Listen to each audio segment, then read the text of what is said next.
Good evening. We start here this evening. The mining indaba in Cape Town has heard that the sector is not going to let the energy crisis deter its production and growth plans, with several companies starting to invest in their own power generation due to load shedding.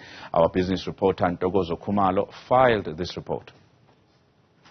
Indeed, we've concluded the day one of the mining indaba, and as expected, top of the agenda was the energy transition as well as the energy crisis in South Africa. But more importantly was how the mining industry is navigating those headwinds. And to unpack a little bit further on this, I'm now joined by Amit Singh, who is the head of finance at Nedbank Corporate Investment Banking. Thank you so much for talking to us this evening.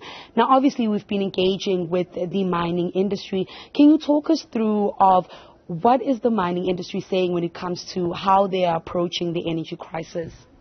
I think it's long before, good evening listeners and viewers, long before the energy crisis happened in South Africa, the mining sector has embarked on a journey of energy transition, where they would like to produce a journey where the carbon footprint will be almost zero over the years, and they've set up a clear defined path for that, and that has been the strategy for these mining companies.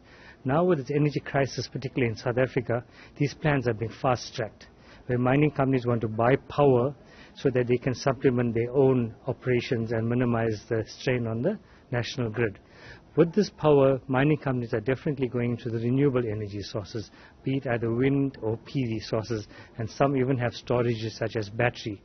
So mining companies are moving into a path of greener power, buying greener power, and the model that these mining companies mostly are using is the independent power producers, where they contract in terms of a power purchase agreement with a international power developer who develops the project, builds it, operates it, runs it, and sells them the power. In this model, we see it's a clear model where the power is wheeled from a site outside far, maybe it's in the Eastern Cape or Northern Cape, where the resource is generally good, to the mine's operations, and that wheeling is done through the Eskom grid.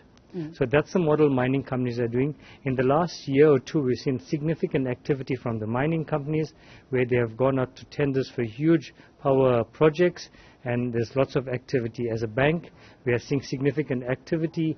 Many of these projects are closing, where they are starting construction, and it's contributing to electrons into our grid. And when can we start seeing, the investments that is being made into renewable energy kind of pay off for the mining industry, but also with the mining industry then getting off the reliance of the national grid, kind of that power being shared amongst people and renewable energy coming online? Thank you. So in the short term, no one's going off the grid. The Eskom has an important role to produce power in the country, manage the network, and continuing that. And that will continue in the medium term. So there's no one's going totally off the grid. So we still definitely need a national utility with working power stations that provides it. But what's happening now, these companies are engaging in purchasing renewable power, which is the least cost producer. It's almost the lowest cost of power that we can produce, and it's the fastest power to come on grid. So that is happening. It'll take time for them to go totally off, but totally green.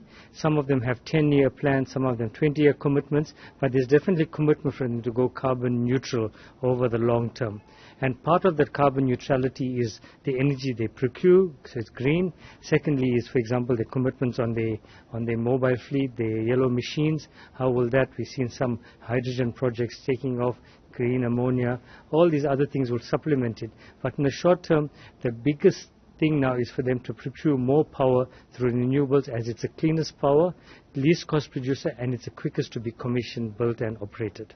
And Amit, as a financer, in the space, what does net zero future look like for Nedbank? Well, Nedbank has always been known as the green bank. So carbon neutrality being the first bank to subscribe to the Equator Principles, having green buildings has been part of our DNA, and it's an important strategy from our board that we fund these renewable projects and enable the energy transition. We all want a cleaner future for our families and the next generation. We know what's the impact of pollution and carbon to the environment, flooding, changes in climatic conditions. It's really harmful, health. So it's no more a luxury, it's a necessity that we all go into a transitionary phase.